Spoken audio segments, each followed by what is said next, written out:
You're listening to Seattle Real Estate Podcast. What's up, everybody? What are we talking about today? A city, Everett, Washington, just outside of Seattle, just passed a no-sit, no-lie ordinance for a 10-block swath of sidewalks aimed at homeless communities. What are we doing here? Has homelessness gotten that bad outside of Seattle as well? Yes and no. Communities they're trying to put provisions in their ordinances basically saying, hey, this is how we're going to control it. So before we get into it, and this is a Yahoo News article, and the person who sent this to me, thank you so much. Much appreciated. Most of my podcasts now, I either have referrals from somebody or somebody mentions it, and I do a little research and away we go. If you're new here, welcome. My name is Sean Reynolds. I own a couple of real estate companies. I'm a licensed managing broker and I'm a certified appraiser, but I read the news that you want to hear. Let's get into it. All right, Yahoo News today.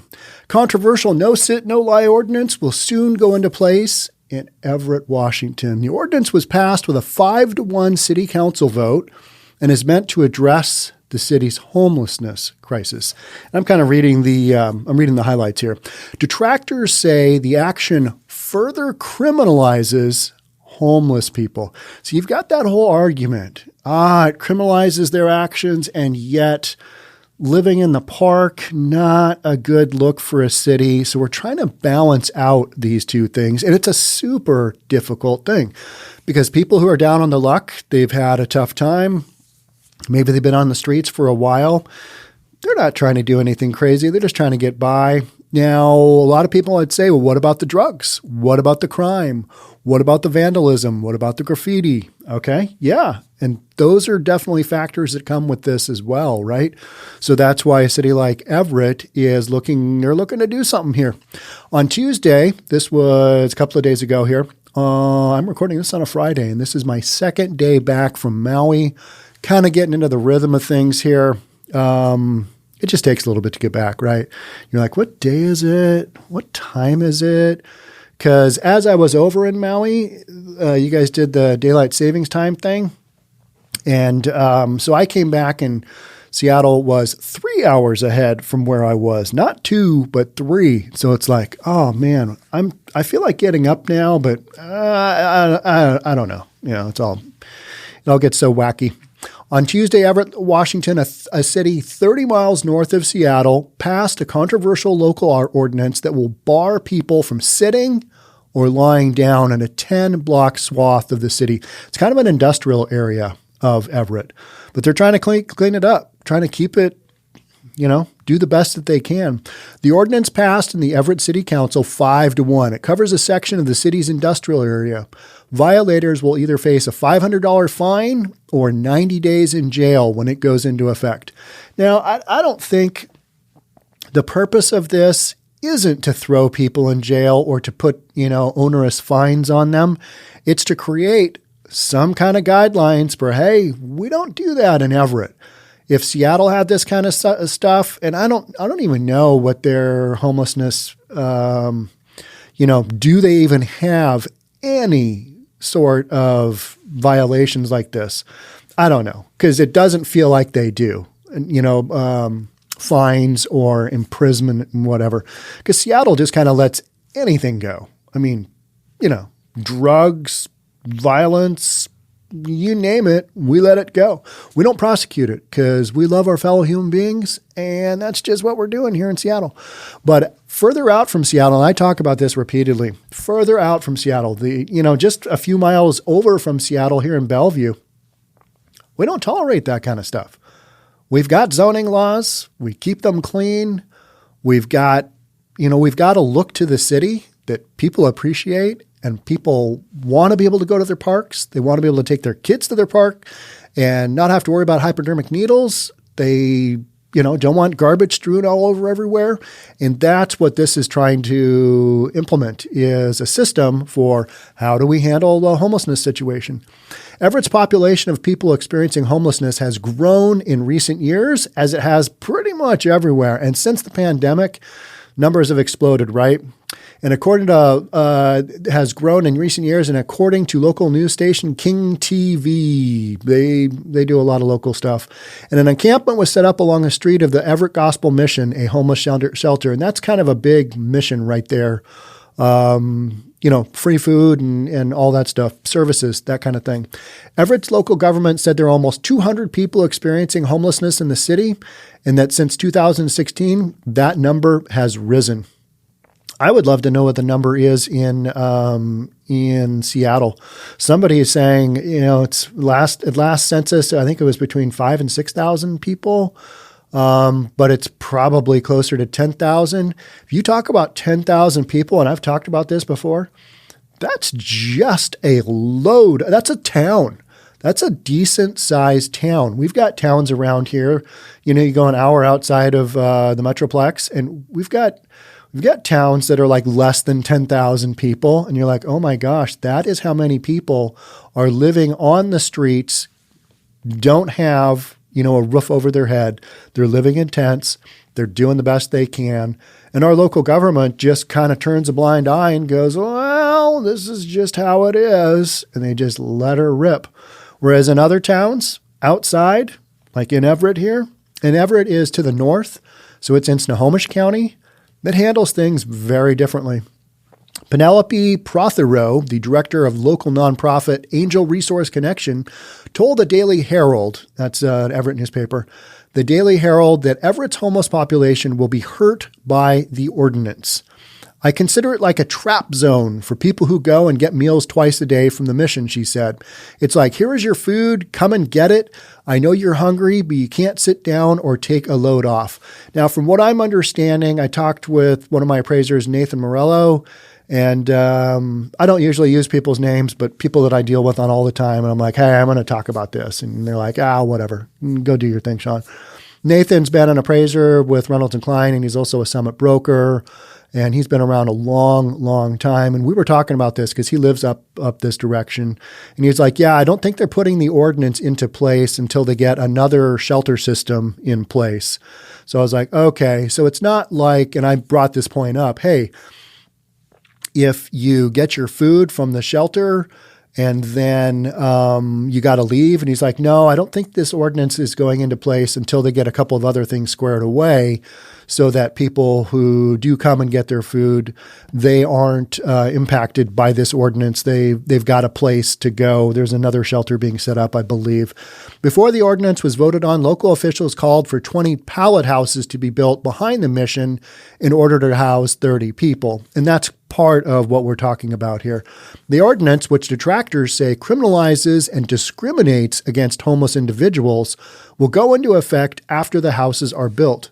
So the big thing with going into an area and just seeing homelessness abound is people are just lying out in the streets. They're lying in the sidewalks. They shouldn't be there. If you care about your fellow human being, you want to get them into a place that's their own place and not have them literally living their lives on the streets. That to me is a no-go. So if a city is doing something to try and get this going in a better direction, I am okay with that. Does it criminalize or discriminate against homeless individuals? I wouldn't say that it discriminates. It's not like, we're just picking you and, you can lie down and, no, you can't. But it's when you got a whole bunch of homeless people lying on the sidewalks, that's not a good look, right? So you got to do something. If you want to call that discrimination, I mean, everything is discrimination now, right? I mean, you turn around and, that's discrimination. You're racist. Okay, but you've got an ordinance being put into effect that is very specific. Is that discriminating?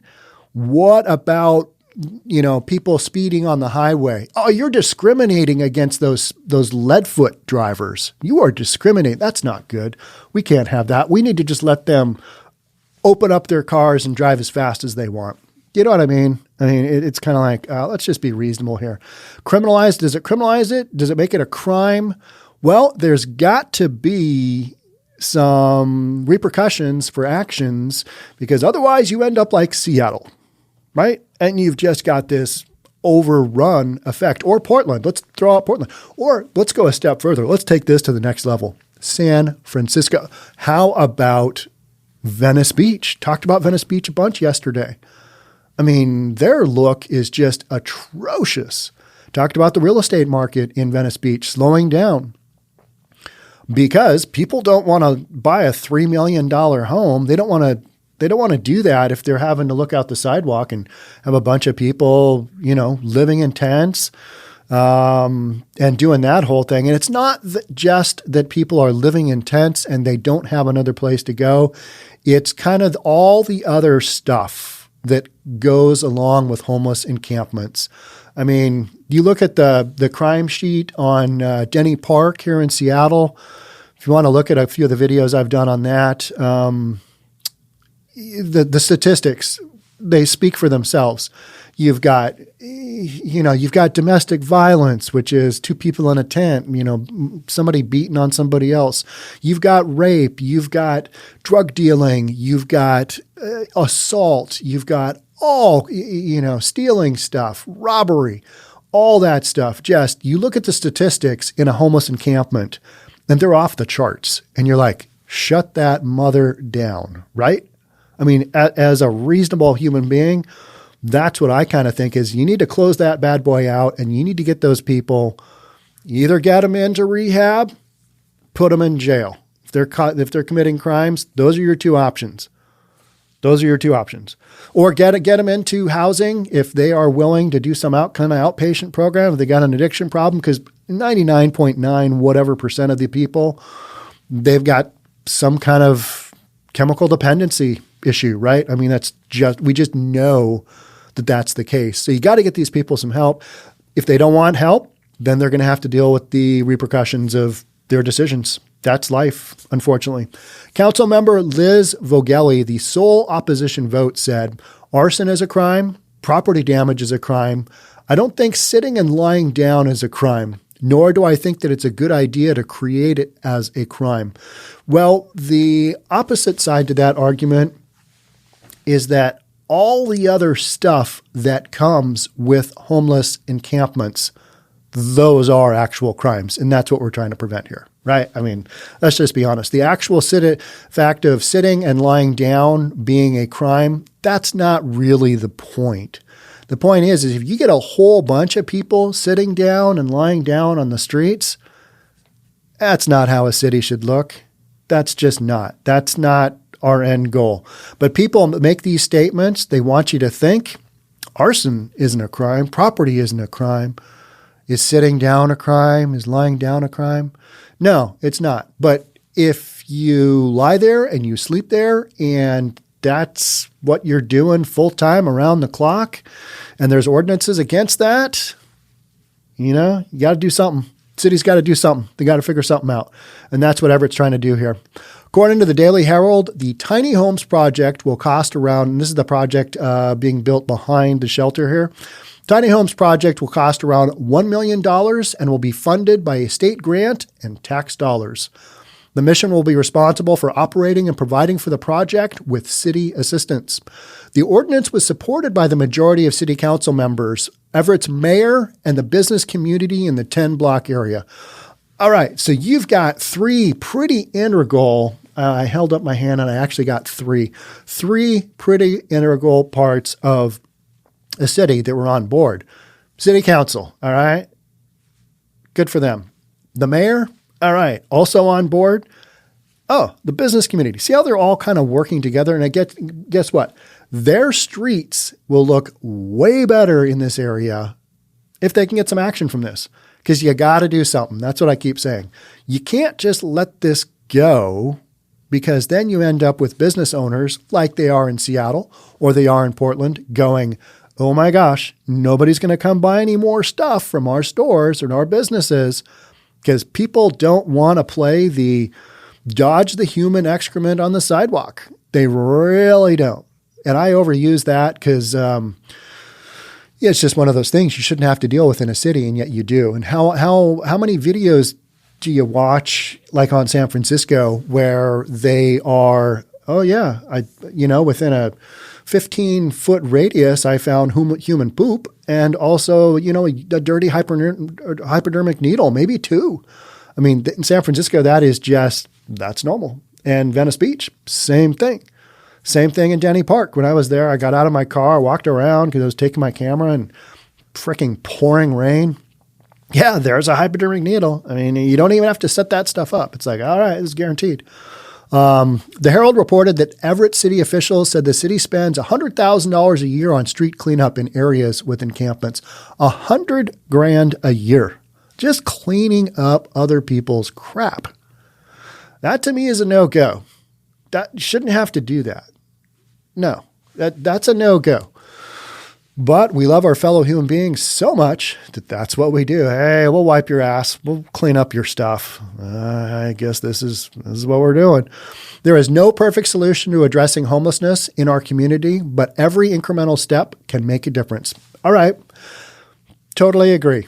I don't have any perfect solutions either, but the Everett Mayor, Cassie Franklin, made that statement. Hey, there's no great solution, but we are at least trying to make an integral step towards something. We're trying to clean it up as best we can.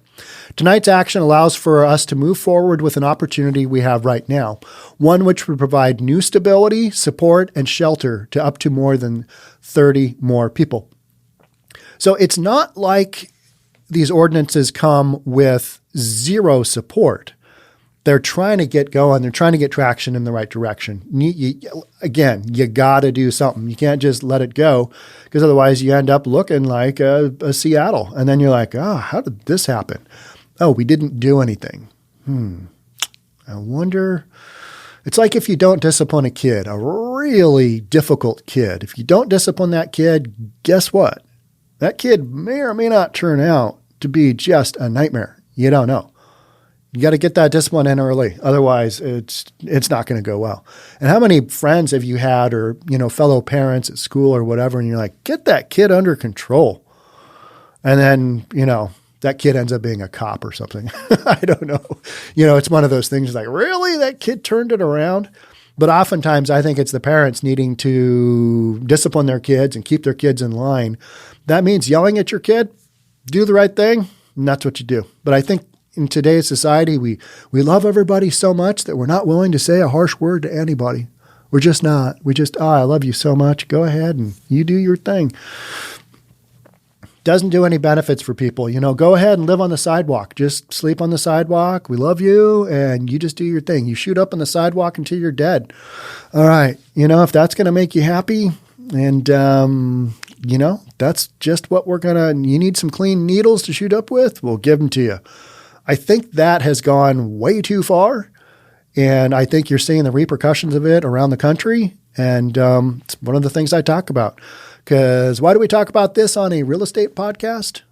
Because it impacts cities in Everett, not taking it, right? The harmful thing that will happen is the increase of public discrimination towards the homeless, another community member added.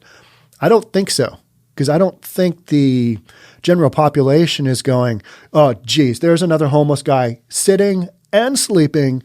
He's sitting and lying down on the sidewalk. Let's call 911. We need that guy out of there. No, I don't think so. I think it just gives some teeth to, hey, you can't live here. You can't live on the sidewalk. According to the Daily Herald, before the vote, the American Civil Liberties Union and National Homelessness Law Center asked the city to rethink the legislation. Rethink, reimagine. I think they did, and they were like, yeah, this is what we're doing. Arguing that it is a violation of the U.S. Constitution and the Eighth Amendment ban on cruel and unusual punishment. Is that really, hey, you shouldn't sleep on the sidewalk? That's a no-go. You need to be in a shelter. Is that really cruel and unusual punishment? You fine them? I mean, I don't see people being fined for this. You've got a $500 fine for sleeping on the sidewalk. You can't renew your tabs on your car. That's not going to happen, right? Homeless people don't have cars, right? I mean, just this whole thing. And when I make these statements, they are broad generalizations. And I think most people agree with them. But if you want to pick me apart, you can. Go ahead. Leave a comment. I'm okay with that. So the ACLU said it's a cruel and unusual punishment. I think the cruel and unusual punishment is letting your fellow human being just basically live a life of not even quiet desperation, of just immense desperation on a sidewalk or on a street or in a homeless encampment. Because that, you ask most people, if they're wildly on drugs, they'll say, yeah, I want to keep living here. But if you get down to it, get them off the drugs, they're like, I mean, how many stories do you hear of people? I had a really rough go. I had a really tough time. I dealt with this, and this until this one person, this one cop kept bugging me to get sober. And I did. And man, that made all the difference in the world. Somebody believed in me enough to get me off the sidewalk, enough to get me off the streets, enough to get me a little bit further down the road to the point where I was able to turn my life around. That's the end goal. It's not to do this nickel dime $500 fine. It's just you got to have some teeth for these ordinances. Otherwise, people are just they're literally, and I keep going back to it, you're going to end up looking like Seattle. That's not a good look. That's not a good look at all. And in talking with Nathan, who's up north, my appraiser and certified broker, yeah, that's right, certified appraiser, and I think he's got a designated managing broker's license too. I don't know. You guys don't care. I don't care. I care. You don't care. He was saying that they are seeing more and more, signs of homelessness as our property values increase and we have more and more of our affordable housing torn down. That is just what happens in a dense urban market. So you've got less housing for people on the lower end of society. And so when I see stories like this, hey, they are trying to build more, but man, there is a massive demand. And a lot of people say, hey, you've got a real affordable housing issue. And I'm always kind of like, it's not affordable housing. It's a chemical dependency issue. That's what I keep saying, because the reason people are often on the streets is because of decisions they have made throughout their lives. And most people will tell you that. You want to blame other people? That's fine. Or you could sit and take a hard look at yourself. But if you're high as a kite, that's probably not happening, right? Let me have some, real introspection here in between my, heroin hits. Let me do that. No, that's not going to happen, right? You're just not going to be thinking about how your life should go in a different direction, because when you're on that stuff, it's 100% go. How am I going to get my next fix? That's just how it is. So if you want to see it a different way, it's great. It's awesome. Let me know in the comments. Following a Ninth Court Circuit of Appeal decision in Martin versus City of Boise, a judge ruled that a no-sit and no-lie ordinance is legal should it be written with a defined and limited scope and time frame, for example. So, for example, if alternative services and lodging are offered and you are sleeping or sitting on the sidewalk over a long period of time, that's when this would be enforced, or it could be enforced, right? Everett City officials told the Herald that as the ordinance goes into effect, they are confident of withstanding legal challenges. Well, they're going to say that because, we're just going to throw out this ordinance. We don't think it's legal, but, we'll give it a shot here. No. I mean, any politician, okay, they're going to seek some legal counsel beforehand. A lot of legal counsel. Is this legal? Does it make sense? And the answer is, yeah, there's precedent for it, right? Martin versus City of Boise. You've got precedent for it. So, and that's a lot of what we, work on off the law is legal precedent. So it'll be interesting to see if this does anything. Probably not going to do a lot, but it's a step in the right direction. Will the city of Seattle consider doing this stuff? Absolutely not. We go the other direction here in Seattle. And I say that loosely because I'm in Bellevue, but I spent enough time over there and it's like, okay, yeah, this is what you get when you've got no ordinances or people who don't follow them. Because even if Seattle had those kind of ordinances, and again, I have no idea. I have no idea what the actual ordinances are. I should probably look that up, but I don't. And why not? Because I don't care, because I know that even if somebody got it, arrested or fined or whatever, Prosecutors aren't going to do anything over there in Seattle. We love our fellow human being. Go ahead, keep shooting up on the sidewalks. We'll let that work out. We'll just kind of let you, we'll support you in whatever your endeavors are because we believe in you. We don't want to see you in an actual shelter. Tent on the sidewalk, we're okay with. I mean, that's basically what officials in the city of Seattle continually say by their actions, right? I mean, they just let her rip. Let our people live wherever. And I think people are getting to the point. I had a conversation with a gal sitting next to me on the airplane going over to Seattle. And I was like, I knew all the stories, and she lived in Seattle, and she was single gal, probably late 20s. And so I, talked her through, hey, you live in Ballard. What about Ballard Commons? Yeah, that's got a good look to it, right? And that's just an area where there's just an immense amount of, homeless encampments. And she's like, oh, I'm getting kind of scared. It's gotten worse since I've been here. She's a transplant from Boston, and she's lived in Seattle, works for the Seattle Cancer Alliance, I think. She's like, yeah, those areas, it's not good. I live there, and it's tricky, but we don't really know what to do, and city officials aren't doing anything. It's getting to the point where I think a lot of people are finally looking around going, oh, this has gotten really bad. And in the last year, we've been in the pandemic for a full year now, right? In the last year, it's gotten way worse. And so cities like the city that Nathan lives in, Nathan Morello, going back to him, he's seeing signs. I see signs too. I've seen a lot of signs in Hawaii. Hawaii's got a big homeless population because it's a great place. I mean, it's not a great place, but no place is good to be homeless. But if you want to talk about weather, being your friend, Hawaii, not a bad place because it's pretty warm year round. But man, blazing sun. I saw a homeless shelter on my way to the airport, and I was like, middle of the afternoon, that's got to be like 90 to 100 degrees inside that little lean-to tent structure.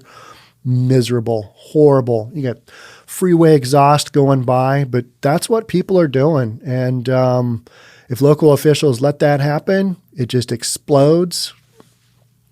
And you end up looking like Seattle, San Francisco, Portland, and do I need to keep going? No, I don't. We all know the drill. All right, that's it for me on this one. These stories just keep coming, don't they? They really do. Are there any great solutions? No, but you got to keep battling. You got to keep moving forward. Because otherwise, dodge the human feces on the sidewalk game. Not a game I like to play. All right, thanks for being here. Love to have you subscribe if you haven't already. I'll catch you guys on the next one. Again, thanks for listening. Thanks for watching. Whatever it is you're doing, have a great one. We'll catch up soon. Bye for now.